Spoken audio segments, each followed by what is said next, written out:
because I left mine in the car. You can have them back. What up, though? Huh?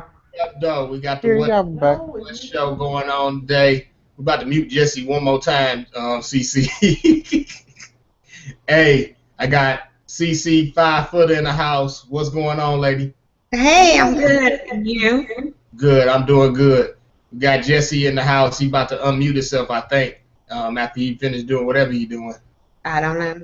I don't know either. But we got Jesse in the house. Everybody that if you listen to the show before, or you go back and listen to some of the other shows, y'all know who Jesse is.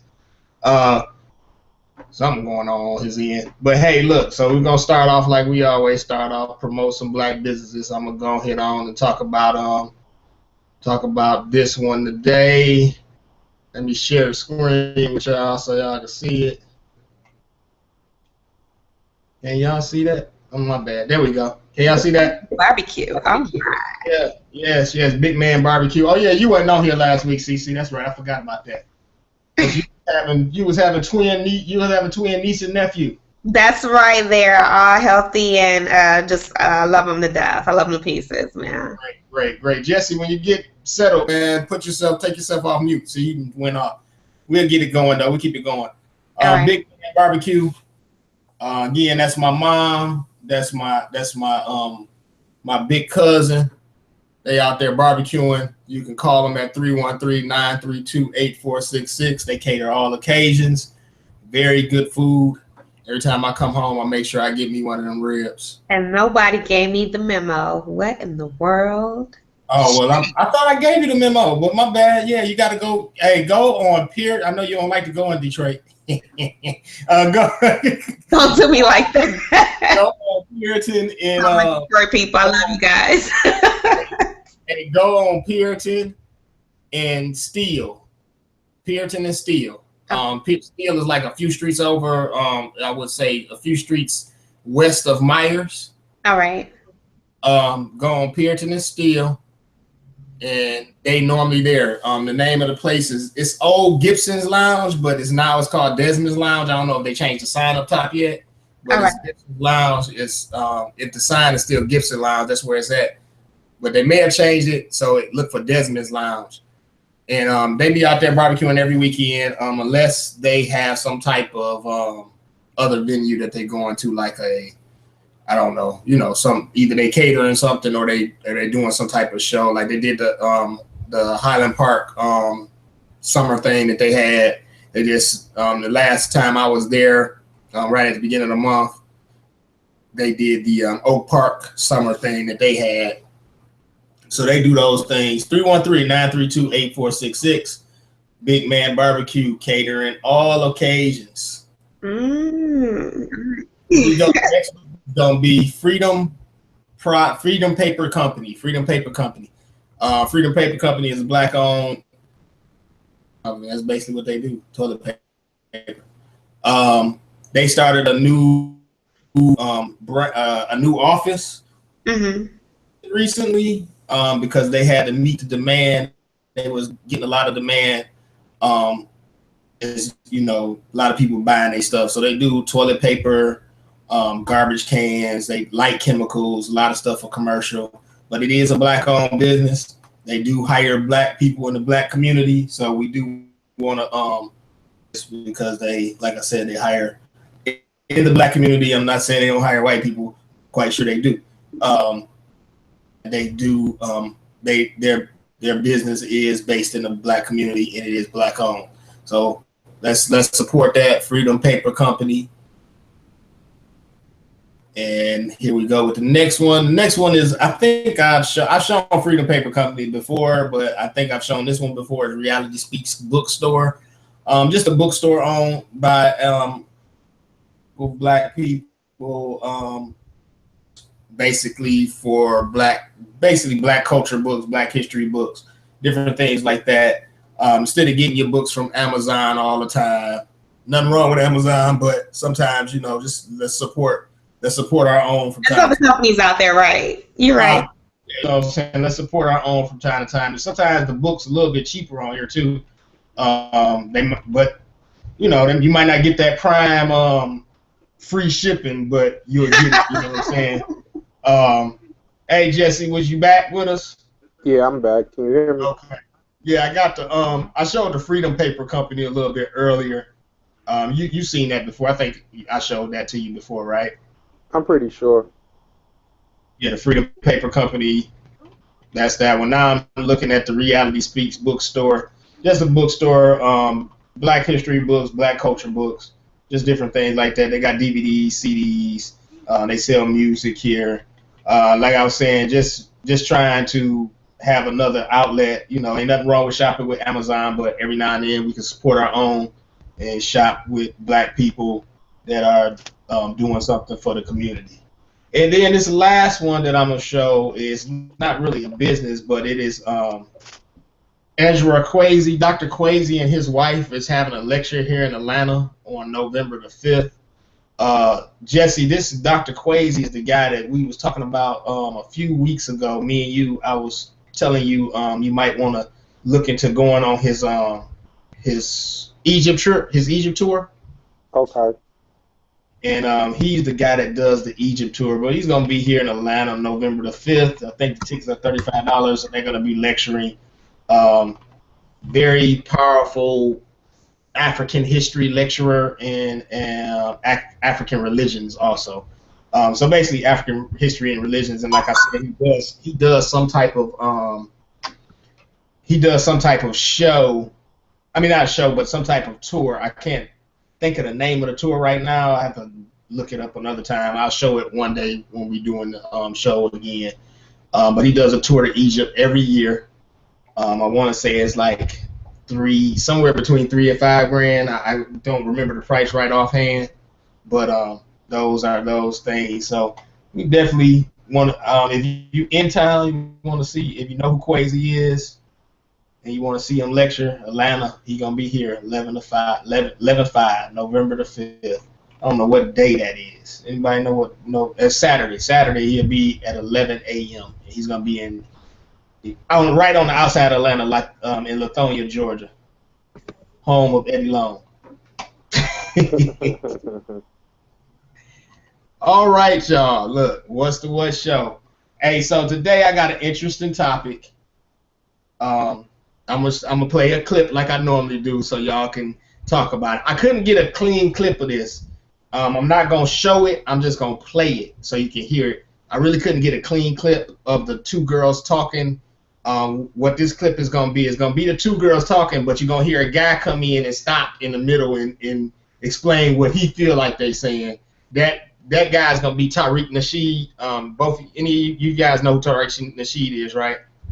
Yeah, that's that dude from Hidden Colors. That's the Hidden Colors guy. So he's going to be interrupting in between. And these two girls, just to give you a little bit of background about them, one of the girls' name is Crystalline. I want to say her last name is Karazin. Crystalline Karazin, maybe. I think it's Karazin. And she has a website called Beyond Black and White. She's married to a white man. And she does a lot, from everything that I've listened to from her, she does a lot of dogging out black men and seeing how irresponsible we are, and black women need to think about swirling, is what she calls it. That's not where I want to really go with the show. I'm gonna start here, but the show is really the title of the show is basically, why do we destroy our own? Why do we destroy our own? So I'm gonna play this, let y'all hear this, and we'll talk about it. I talked about her on the show before. It's in her phone. Can y'all hear that? But here's a show that she Not really. she did on Google Hangout, where she was conversing with another Negro bedwench, and they were talking about how great it was to be with a white man, and her and this Negro bedwench. Hold on. Shitting on brothers. This is an idea of what you're dealing with. Hold on, y'all couldn't hear that, right? No. My bad. Let me, for whatever reason, my sound bar ain't working right. Let's see what we can do here. And can y'all hear that? Where she was conversing with another Negro bedwench, and they were talking about how great it was to be with a white man, and her and this Negro bedwench were shitting on brothers. This is an idea of what you're dealing with. know when I wake up tomorrow and it's just me and them. Right. Because I don't either. Because I don't feel secure. I don't feel secure. Now that's Crystalline talking about she doesn't feel secure. She has more of a Valley Girl voice, and there's some husky voice bedwench that's on the phone. I don't know who she is. I think her name is Brew Kellen Blue, something like that. I don't know who she is, but I'll look her up. feel secure.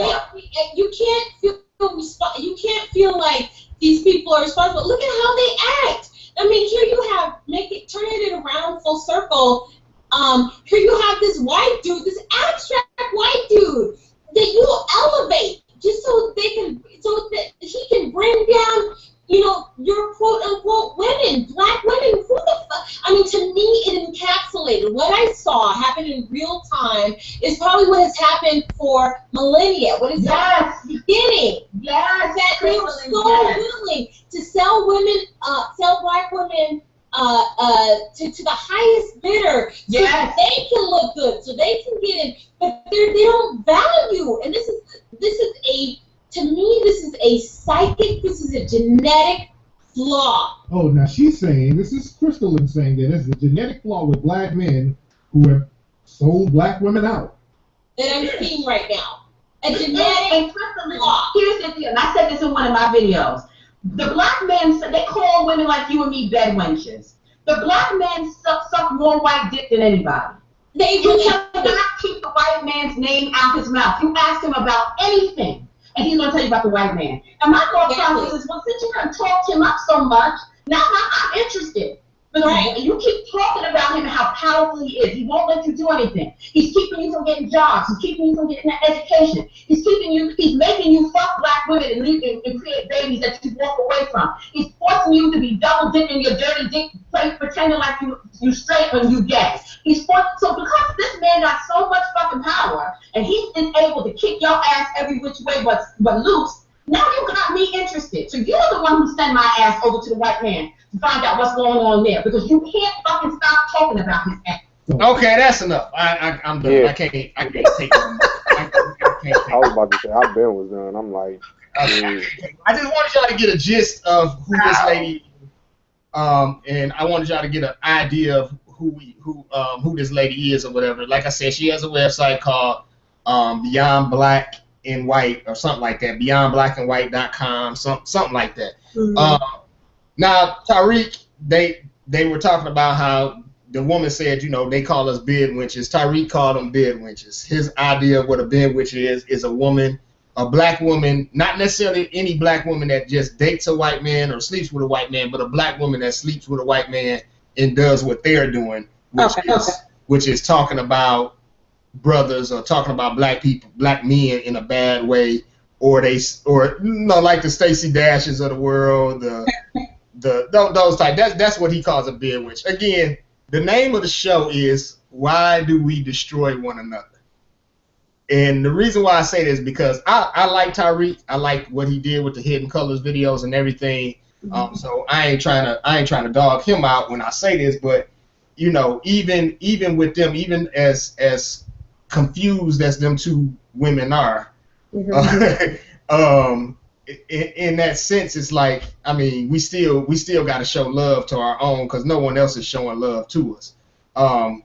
Me and Jesse would talk about it, like, at the end of the day, some people just coons and they not gonna ever fix it. But for some reason, I just feel like, in my mind, CC, that would be your thing. She's a woman, so you should attack her if it's something to be attacked. If it's something that need to be dealt with, you should be the one. Not us men should be dealing with that when women are wrong like that. We shouldn't be dealing with it in a way where we dogging them out.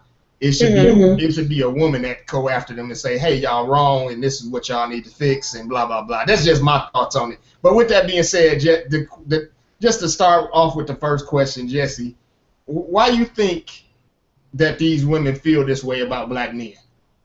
I think it goes back to the whole thing when somebody hurt, you just want to hurt somebody, and so I guess they done had so-called been treated bad, but then they throw it off on a race. But hey, if anything, it's the same reason why you get the ones who say, hey, I got treated bad by men, so now I'm gonna turn to women. You know what I mean? Mhm. So that's all it is. I mean, so they scorn, and so they just figuring a way to lash out. And people listening to that crap, because I mean, if it falls on deaf ear, if ain't nobody paying attention to it, so evidently, everybody want more people to listen to when they hurt. Hurt bring hurt. That's probably why don't nobody listen to this, because we ain't hurt enough. We ain't dogging nobody out. But like you said, a lot of people listen to her. I think she up at like 100,000 subscribers or something, or 200,000. So it's 200,000 other men and women out here that will listen to her spew the hate on black men. So I'm gonna ask you this, CC, because well, I'll let you tell your history, your background, instead of me just spilling your beans for you. But I'm gonna ask you this, like, what do you feel about the way they feel about black men? The way they feel about black men, I want to totally disagree with. And the reasons why are because wholeheartedly, that's their opinion. Doesn't mean I have to agree with it. I can say it's probably hurt, as well as Jesse said, but then again, it's probably not understanding their race, which is unfortunate. There's, as they like to say, there's a lot of bad people out there, and the negative is easier to understand than the positive. A lot of people jump to the negative more than anything. My history is, yes, I was married to a white man. Break down his lineage. He's Hispanic and white. My kids are mixed. So when you go into that, doesn't mean I gave up on the black race. That meant at that point in time, I had a man that loved me from that race. I've dated, and I've been known to be called the Coalition Rainbow. I've dated every culture you can probably think of, and been shunned, and the whole nine, going from Arabic to Japanese. So it's about ignorance, and it's about a lot of people not willing to be open-minded and be willing to expect that there are bad people in every race, and it's just not in the black race that people are having kids and not doing for theirs, or they got these other negativities among them. It's not just that. It's that you ran into the wrong type. And, instead of just, hey, sucking it up and saying, hey, that was unfortunate, and getting on and being grown, you want to sit here and spew all kind of hate on the race itself. And that's just where I disagree at. Gotcha. Now she goes on. Like I said, I had to stop it. It gets to a point where as a black man, I'm like, you beating up on me a little bit too much. But she goes on to talk about how they live in this 30,000 square foot home, her and her white man, and how he provides for her, and I mean, don't get me wrong, I'm quite sure she make money off that YouTube show.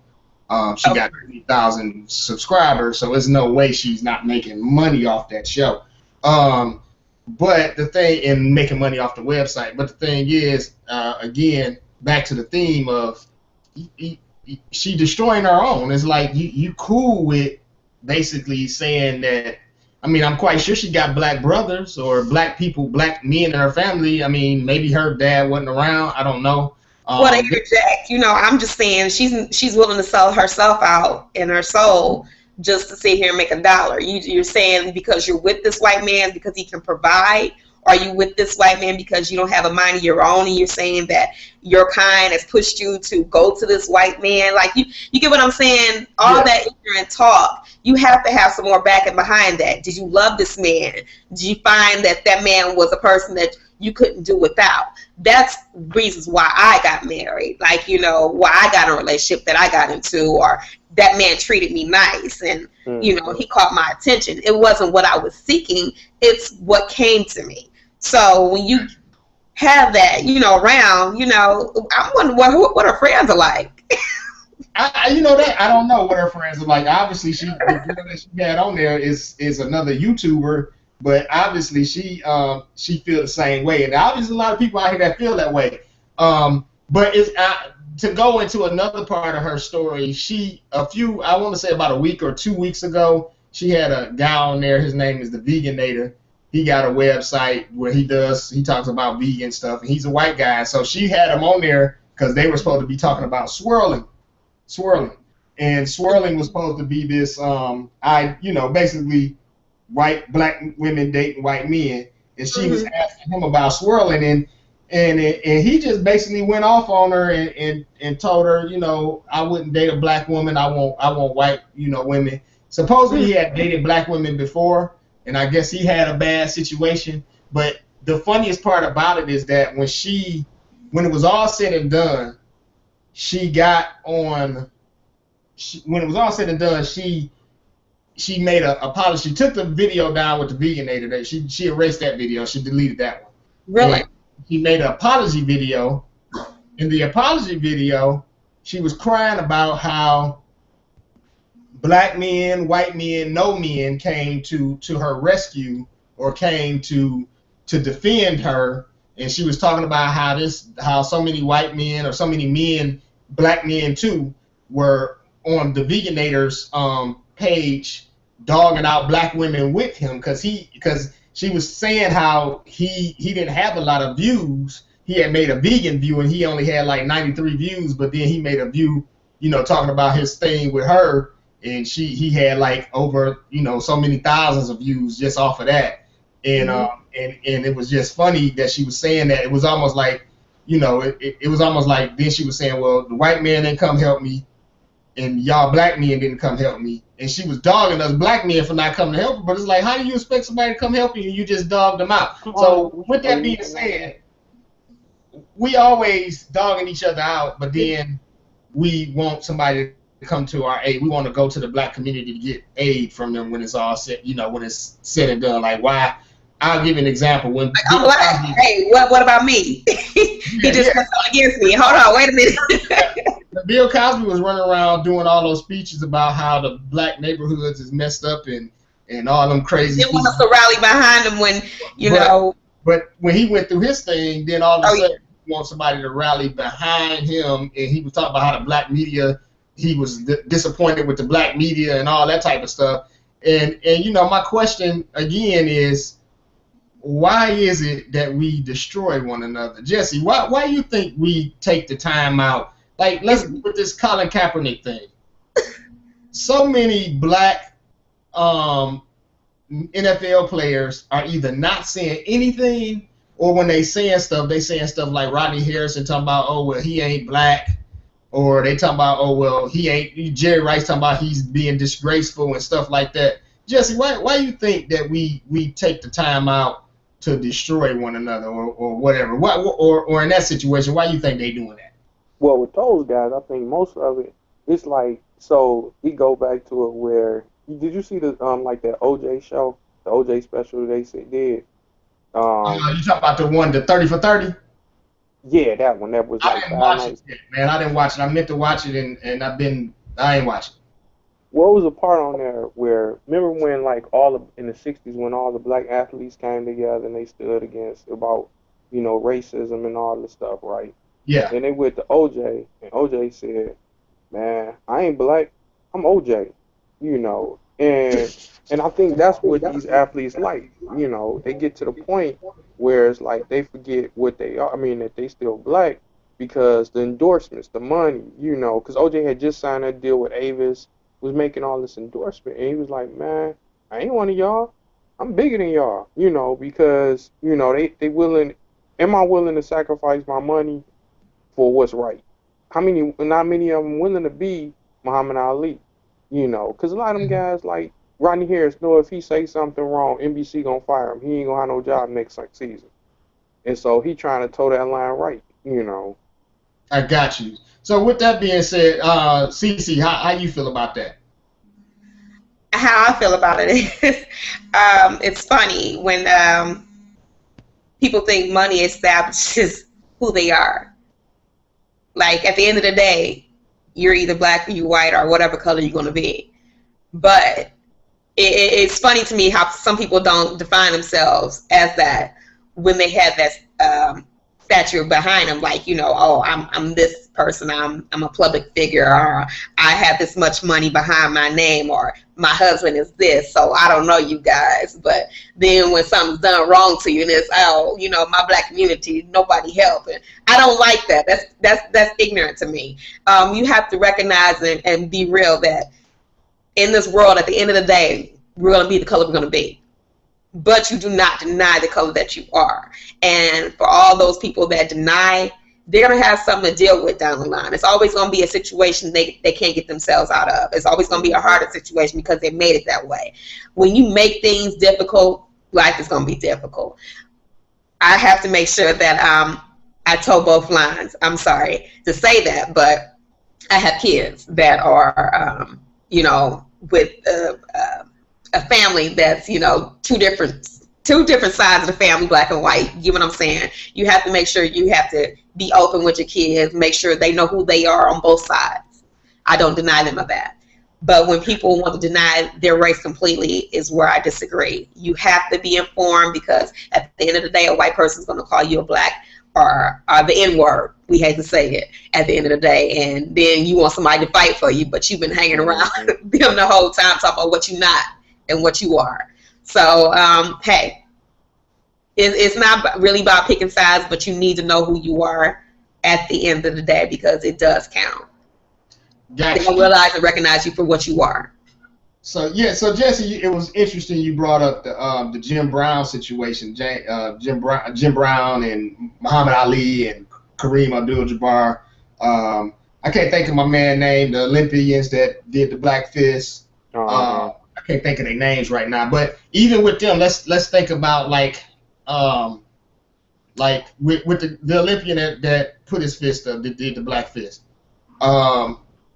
You know, come to find out, he lost his wife. He lost a lot of friends after that. I believe he was stripped of that medal, right? Yeah, I think so. I do think that. So he was stripped of his medal that he worked hard for, because he made a stand. And the thing is that, you know, Colin Kaepernick made a stand.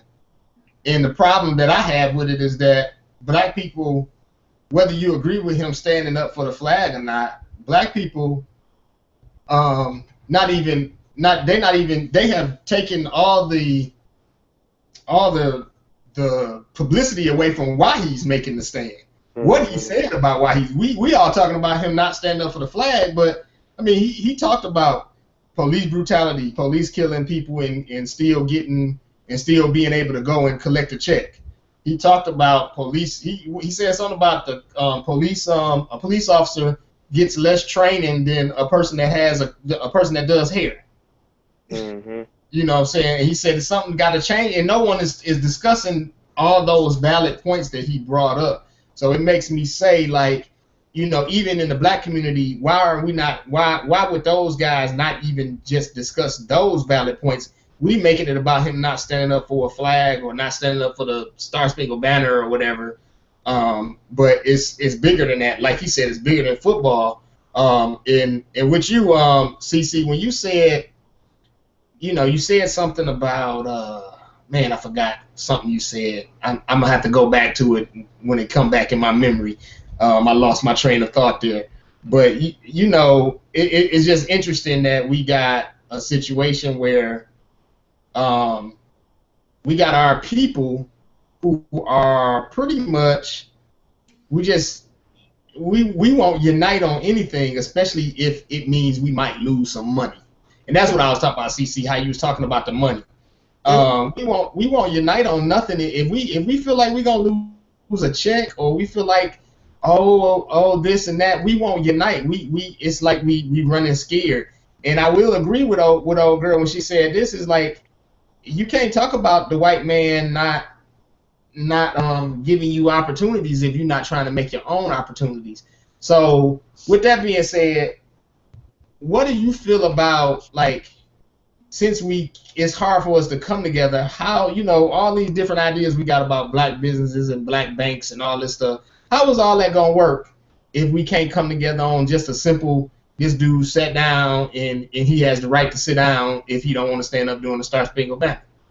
But I think, you know, one of the issues that happens that we don't see, especially with our community, So it's like, okay, think about a union strike. If you in a union, or we all from Detroit, so being at home, if the UAW goes on strike, what happens to what does the UAW provide for the workers who did not, who went out on strike? They say, we're going to give you some supplementary income. We're going to support you in that kind of way. And that's where, so the risk is almost to fight is a little less because somebody got your back. The problem happens where you get people like, so you start up a business, we don't have any of that back support from our own people, like somebody who's real successful saying, hey, I'm gonna start a small business and loans. So it help you through that first couple of years of when you're doing your business, because I believe in it.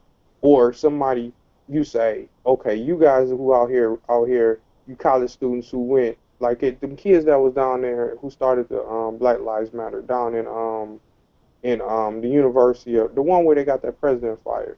What was, like, okay, if you guys get kicked out of school, we gonna pay for your tuition. Some rich person saying we gonna pay for your tuition to help you. So they risk is low because they know that if I risk it, somebody got my back. And that's one of the big issues why you do have a lot to lose when you step out on something like that, because there's nobody who's going to have your back. And I think that's one of the problems, that we don't join together as a community collectively with our money. Like saying, let's start a GoFundMe for some of these people who go out there and put those risks. Not just a GoFundMe, but where's the people with the money coming to say, okay, but again, they don't want to lose their money. Their money is theirs. It's that, capitalism greed, I got you. I don't know.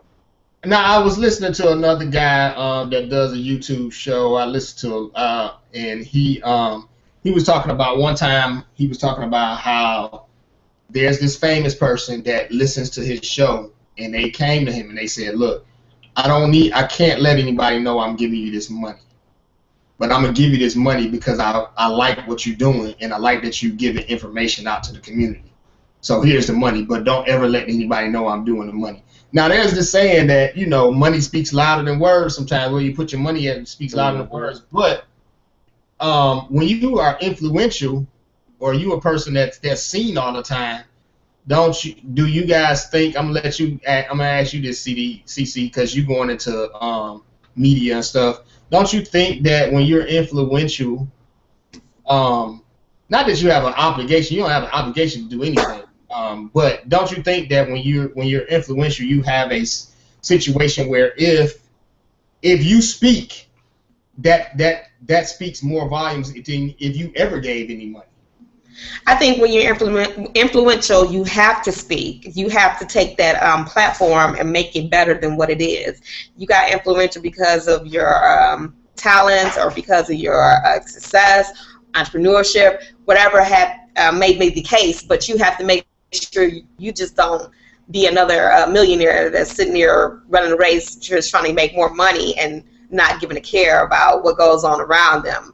A lot of people tend to make money and not give a care about helping the homeless, or volunteering, or putting their efforts forward, or passing it forward, or trying to get other people educated so they can get there. So, I know a lot of people say they don't want to hear people beg, or they don't want to hear someone say they don't have and have their hand out. Well, hey, get them some of this education that they need, get them the GD classes, get them something that's going to better them, and be a part of it. It works. You get a tax write-off. Let's be real. Yeah, you do. I will say that the guy that helped the guy that I was just talking about, the person that's helping him, definitely probably ain't getting a tax write-off because he's doing it so far under the table. Anonymous donors get tax write-offs. They do. They can still get a tax write-off? Sure can. Okay. All right, but then it becomes not anonymous because they have to put who they gave that money to, what 501c3 or whatever program they gave that money to. It's only between the government and themselves, but it's not public record. That's probably who they trying to keep it from. That's probably who they trying to keep it from, was the government. So, at that point, you might as well just tell if that's the case. So I'm thinking that person probably don't even. They probably didn't care about giving the money up because they wanted better. it could work differently. You know, if they didn't want everybody in their business, including the government, you know, because that's not the best case sometimes. They didn't want them to know or have a trail of what they were doing with their money, so it was spent. Gotcha. Jesse, so look, Jesse, so think about this, man. Like I said, I listen to a lot of different stuff. Like to see a lot of different point of views on something. And I heard this, I just heard this today. Dude that I was listening to, his son plays for a Division I college. I ain't gonna say the college because then probably everybody know who I'm talking about, blah, blah, blah. But his son is a beast. Son can play ball. And he was saying that it was very interesting that his son really didn't get any playing time his freshman year. And one of the reasons why his son didn't get any playing time was because they said that he's militant. Mm-hmm. And so he asked the question to them is he militant because he speaks?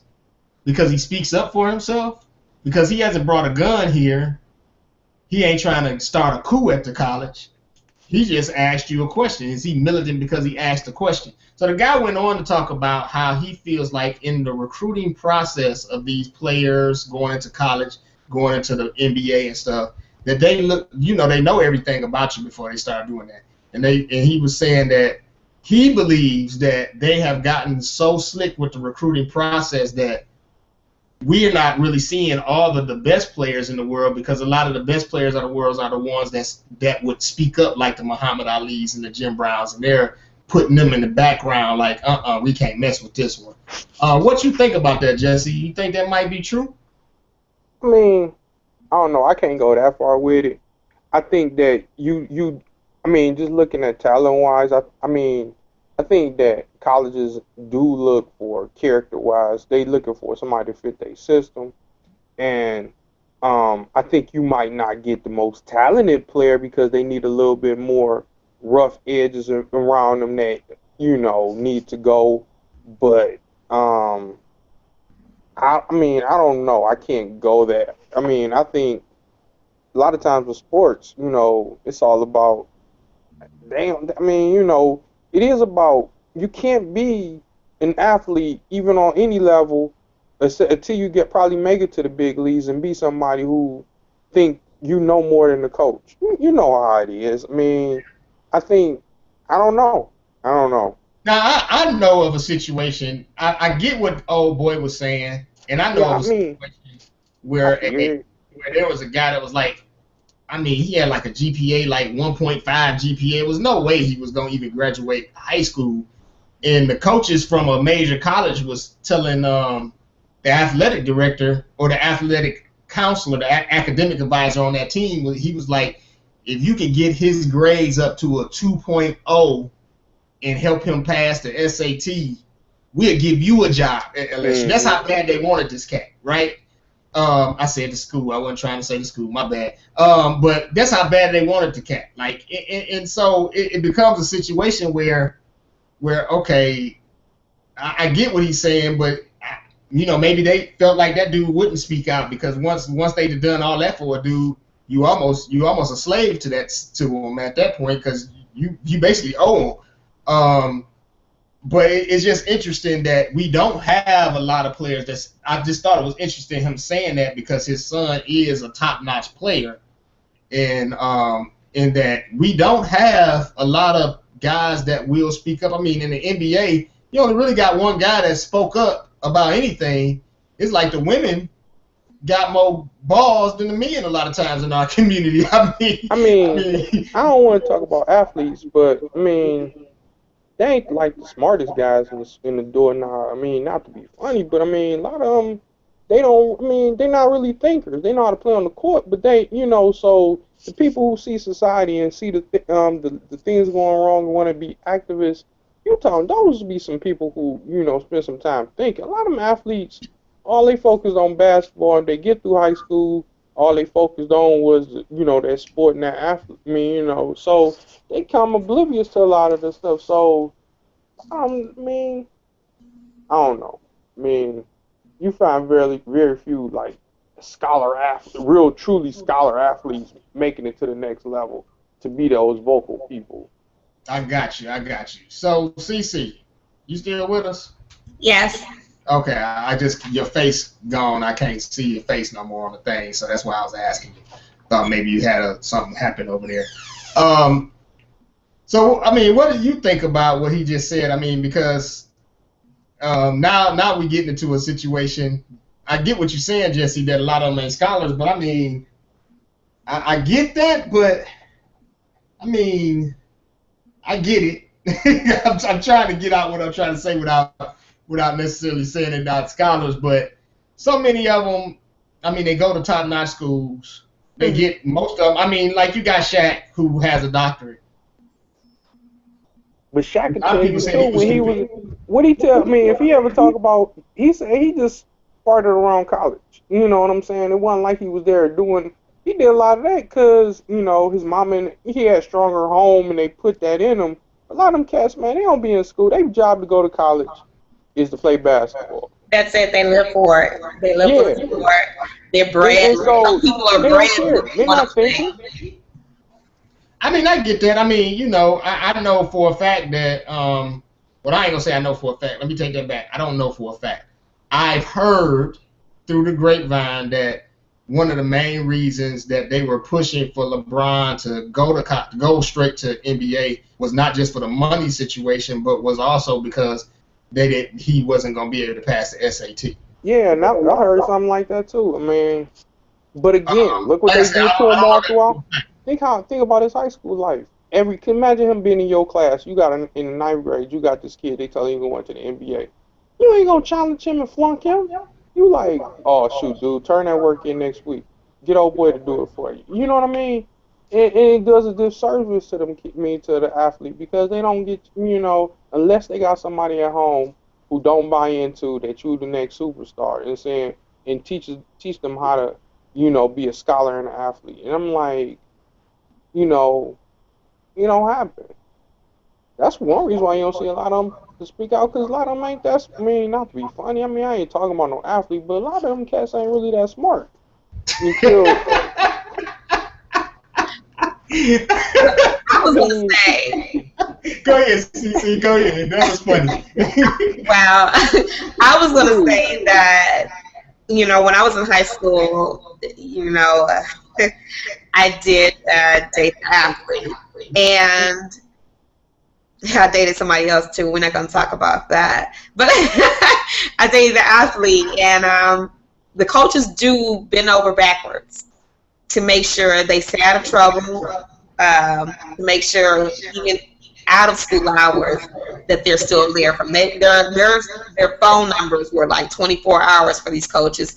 They were trying to make sure that kid passed so he can get to that, whatever sports he was in or whatever level they wanted him at to go to the next level. They were trying to push to make sure he was there, even if he had to pick him up himself. I've seen a lot of coaches bend over backwards and treat the kid as their own just to make sure they got to this level. And it's unfortunate that other people get left at the sidelines, but the rearing is involved. If you do have that stable family or that family that's about education, it shows. If you don't, and it's all about sports and getting that meal ticket and getting that, that winning check, it's going to take care of everybody. Everybody's pushing for you to do. Oh, she kind of lost. She got stuck there. Can you still hear me, Jesse? Yeah, I'm here. Yeah, she got stuck for a minute, so hopefully she'll get back on. But hey, Jesse, so I'm gonna say this because the whole thing is why don't we destroy each other, right? So I'm gonna say this. It's kind of funny to me. Me, man. I'm big into different type of thought processes on stuff like that. So, to me, anything that happens spiritually, or I feel like, anything that happens physically always can be took back to spiritually, right? Or anything, and what I mean by that is like, for instance, we talk about in church, we'll talk about generational curses, right? Mm-hmm. Okay, so there's a scientific study that was done where they were basically trying to figure out if a trauma happens to a certain person, will they pass that trauma down in their DNA? And what they came to find out was that they could pass that trauma down in the DNA. You know what I mean? Yeah. I mean, I ain't know about DNA, but I know that we do subliminally. You'll do, like, if you got a fear of, you like was in a car accident, you gonna pass. I mean, a lot of people pass that on to their kids or to the next person because they gonna always, the hesitance they have in a car, they gonna always show it to their kids. I mean, the kids see it. You know, if they got carjacked, they're gonna constantly be looking all the time, and so their kids gonna, you know, it passes down. And like, that's why black folks scared to swim. You know, them slaves didn't want to. Let me shut up. I ain't gonna get crazy on it, but you know, because your mama didn't want to swim, so they ain't want to swim. They tell you might drown instead of, you know, showing them that, you know, don't have no fear of it. You know. I got you. So with that being said, so if you have the trauma of 400 plus years, hating yourself, hating, you know what I'm saying? Hate, you're taught to hate other black people. You're taught to hate the field nigga, taught to hate the house nigga, and stuff like that. If you got 400 years of that going on, a young person, the woman taught to hate the man because you on a breeding thing. You know, a man is taught to be a breeder. You think that's passed down in black people's DNA in a certain extent? Not to take away from your own personal journey and your own personal accountability for what you do, but do you think that's kind of passed down in our DNA some kind of way? Yeah, I think so. It just mean that it's that it keeps going on, and then, you know, until like it's broken, you know, that you know that. Yeah. I mean, I can see it where it keeps going on. Just, again, it was something that, again, like I said, you know me, I read a lot of different stuff. I study a lot of different stuff, so I'll be trying to figure out, you know, not even that I'm trying to figure out anything for it's just to have that knowledge of different things or different ideas of what's going on, because it's just funny to me. You know, I know a lot of people will say, like, with science, it'd be like, well, science and God don't mix, or science and religion or science and spirituality don't mix. But to me, they go together. To me, it all goes together. Like, you know, you know, same thing. Like, okay, so if you got the Big Bang Theory, in my eyes, it could have been a Big Bang Theory because, or it could have been a Big Bang because when God said, "Let there be light," that could have been the Big Bang. It could have been a boom. You know, that's just a theory. You know what I'm saying? I mean, I always look at it too. I'm like, they both can intertwine. And I think that's always been my big argument with people who big on science. But it's the same thing. I had an argument with the same about people who zealots for religion. You know, because they look at things in absolutes and not. I mean, you know, I'm like, you gotta like that it's all subject to change. So the more things you learn, you know, with science, you get people who say it's this way, it's that way, and that's the way it is, like that. You know, and yeah. I with with churches and religion, you know, and they don't leave because unless you leave yourself, the only way you can leave yourself open to growth, if you look at that everything's subject to change when I learn new things into my thinking and to my mind open up. Yeah, I revelation. I totally agree with that. I was reading this thing yesterday, and it was talking about truth and how real truth, or it was saying that real truth is only the word, and the word is God. And they were saying that real truth is only God because that's the only thing that's unchangeable. Everything else that you learn is changeable. Mm-hmm. And I thought that was interesting because they was even saying that even in your religions, things change. So that's a lot of times your religion is still not real truth. It's just giving you a piece of truth. Yeah. Because it's talking about God, but it's not giving you the real truth because it can change at any moment. It can change. Yeah, you can look at that one day. I mean, and we see that in today's society, how many churches have gone into, you know, at one time it was taboo. You know, the black church, it was taboo to be gay unless you was the music director. You got to pass it. But you see now, like, I mean, now you can be a gay pastor, and people will accept you and fill up your church.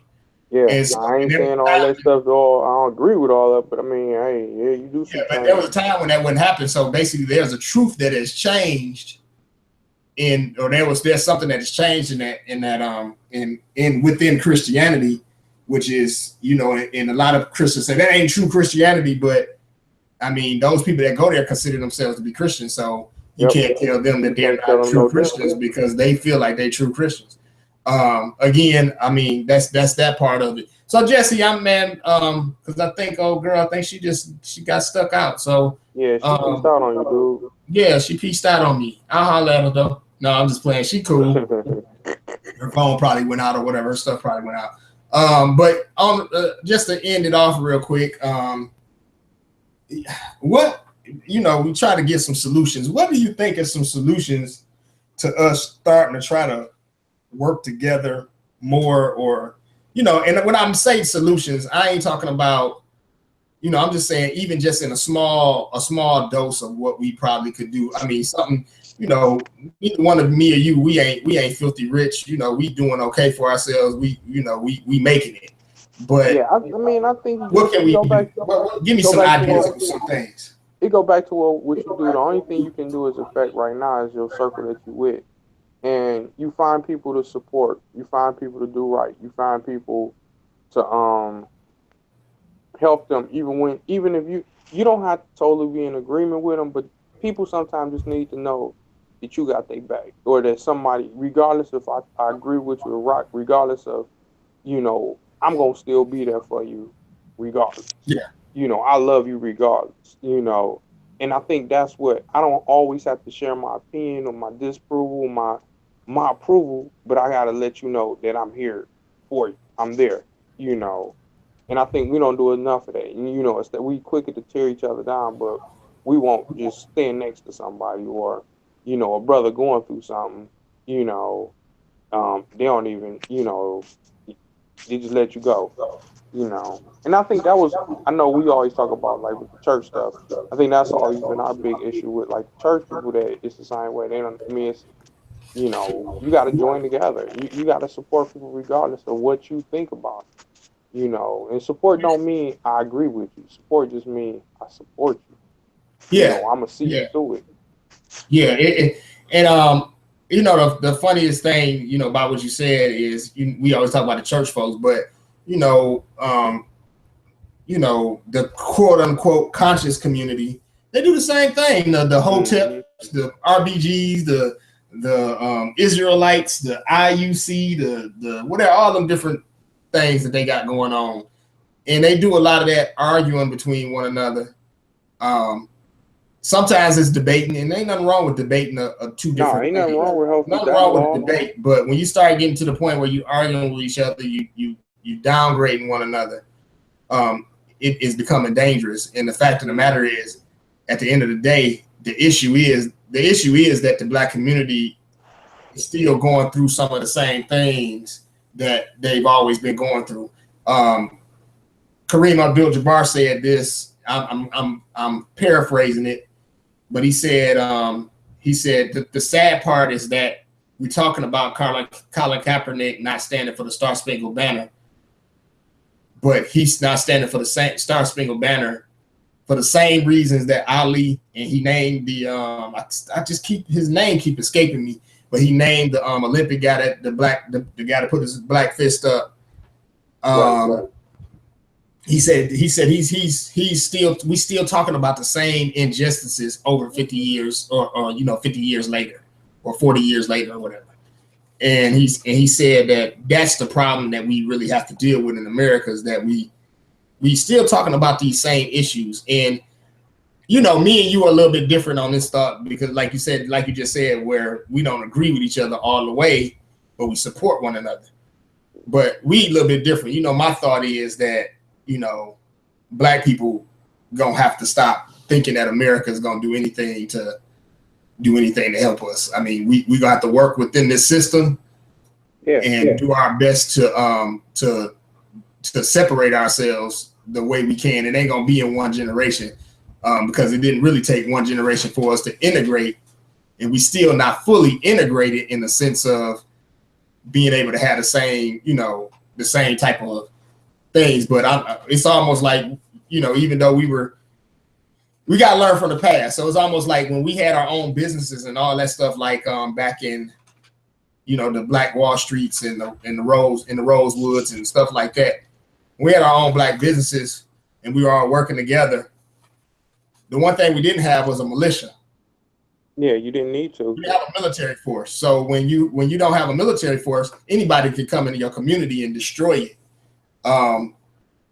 Maybe if they'd have had something like the Deacons of Defense, a lot of people don't understand the purpose of the Deacon of Defense. Martin Luther King was very nonviolent, but the Deacon of Defense helped to keep a lot of those protests that they were doing together, because they were in the backgrounds with guns. Like, look, if y'all mess with them, y'all mess with us. And really, at the end of the day, that's pretty much where we have to go in our mindset, that we're gonna have to start thinking about before we start looking at unity and all that stuff. I mean, not before we start looking at unity. As we looking at unity, we have to start looking at creating the army and creating something that will protect us when people come in trying to destroy us. But Jesse, hey, it was a good discussion today, man. It's so many facets to why we destroy ourselves, or why we take the time to destroy our own. Luckily, me and you don't do that. but when I say that, when I say that, I'm speaking as a generality. Black people do to one another. From the rich black people to talking about the poor black people, talking, if you get any type of money in America, had I put out an album 10 years ago and it blew up, they would have said I was probably Illuminati, probably. Mm-hmm.